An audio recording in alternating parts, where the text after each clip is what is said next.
புதுக்கோட்டை மாவட்டம் ஆவுடையார்கோவில் ஆத்மநாத சுவாமி கோவிலில் 9ஆம் நாள் திருவிழாவை முன்னிட்டு தேரோட்டம் நடந்தது. ஆவுடையார்கோவில் மிக பழமையான ஆத்மநாத சுவாமி கோவில் உள்ளது.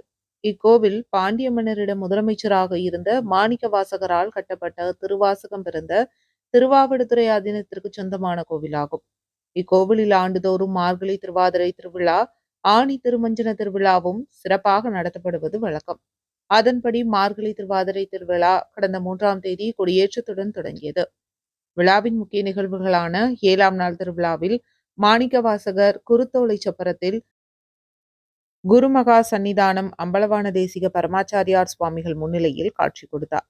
தொடர்ந்து 9ஆம் நாள் திருவிழாவான மாணிக்கவாசகருக்கு மலர் அலங்காரம் செய்து மேளதாளங்கள் முழங்க தேரில் எழுந்தருளல் செய்து, அதனைத் தொடர்ந்து திருவாவடுதுறை ஆதீன கட்டளை தம்பிரான் வேலப்ப சுவாமிகள், மண்டகப்படித்தாரர்கள், தேர் திருப்பணி குழு நிர்வாகிகள் முன்னிலையில் தேரோட்டம் நடந்தது. இந்த விழாவில் பல்லாயிரக்கணக்கான பக்தர்கள் கலந்து கொண்டனர். அபிஷேக அர்ச்சனைகளை ஆத்மநாதருக்கு நம்பியார்களும் மாணிக்கவாசகருக்கு சிவாச்சாரியார்களும் செய்தனர்.